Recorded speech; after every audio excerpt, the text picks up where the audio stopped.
Lecture 1, Religion and Neurology. It is with no small amount of trepidation that I take my place behind this desk and face this learned audience. To us Americans, the experience of receiving instruction from the living voice, as well as from the books of European scholars, is very familiar. At my own University of Harvard, not a winter passes without its harvest, large or small, of lectures from Scottish, English, French, or German representatives of the science or literature of their respective countries, whom we have either induced to cross the ocean to address us, or captured on the wing as they were visiting our land. It seems the natural thing for us to listen while Europeans talk. The contrary habit of talking while Europeans listen we have not yet acquired, and in him who first makes the adventure it begets a certain sense of apology being due for so presumptuous an act. Particularly must this be the case on a soil as sacred to the American imagination as that of Edinburgh. The glories of the philosophic chair of this university were deeply impressed on my imagination in boyhood. Professor Fraser's Essays in Philosophy, just then published, was the first philosophic book I ever looked into, and I well remember the awestruck feeling I received from the account of Sir William Hamilton's classroom therein contained. Hamilton's own lectures were the first philosophic writings I ever forced myself to study, and after that I was immersed in Dugald Stewart and Thomas Browne. Such juvenile emotions of reverence never get outgrown, and I confess that to find my humble self promoted from my native wilderness to be actually, for the time, an official here, and transmuted into a colleague of these illustrious names, carries with it a sense of dreamland quite as much as of reality.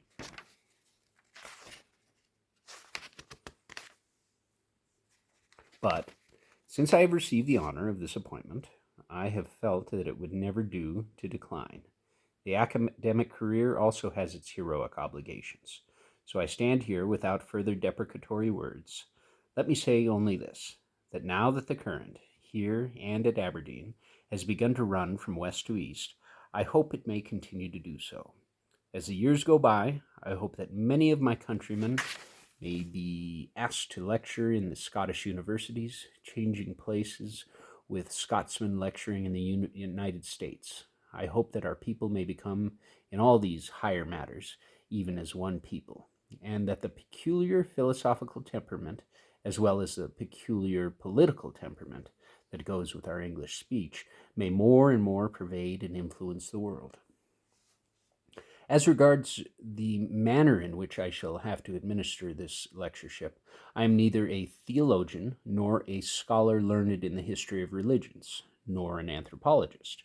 Psychology is the only branch of learning in which I am particularly versed.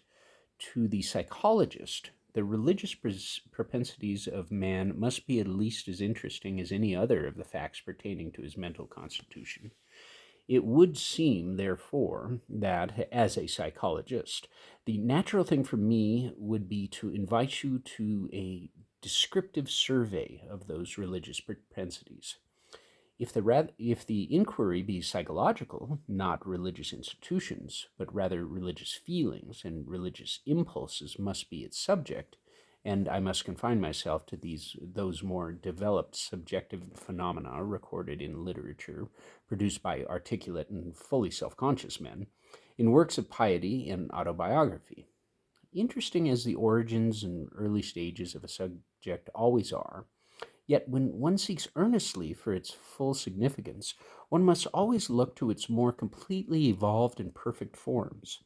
It follows from this that the documents that will most concern us will be those of men who were most accomplished in the religious life, and best able to give an intelligible account of their ideas and motives. These men, of course, are either comparatively modern writers, or else such earlier ones as have become religious classics. The documents humains, which we shall find most instructive, need not be then sought for in the haunts of special erudition. They lie along the beaten highway, And this circumstance, which flows so naturally from the character of our problem, suits admirably also your lecturer's lack of special theological learning. I may take my citations, my sentences and paragraphs of personal confession, from books that most of you at some time will have already in your hands, and yet this will be no detriment to the value of my conclusions. It is true that some more adventurous reader and investigator, lecturing here in the future, may unearth from the shelves of libraries documents that will make a more delectable and curious entertainment to listen to than mine. Yet I doubt whether he will necessarily, by his control of so much more out-of-the-way material, get much closer to the essence of the matter in hand. The question: what are the religious propensities? And the question: what is their philosophical significance? Are two entirely different orders of questions from the logical point of view. And, as a failure to recognize this fact distinctly may breed confusion, I wish to insist upon the point a little before we enter into the documents and materials to which I have referred. In recent books on logic, distinction is made between two orders of inquiry concerning anything. First, what is the nature of it? How did it come about? What is its constitution, origin, and history? And second, what is its importance, meaning, or significance, now that it is once here? The answer to the one question is given in an existential judgment of proposition. The answer to the other is a proposition of value, what the Germans call a Werturteil, or what we may, if we like, denominate a spiritual judgment. Neither judgment can be deduced immediately from the other.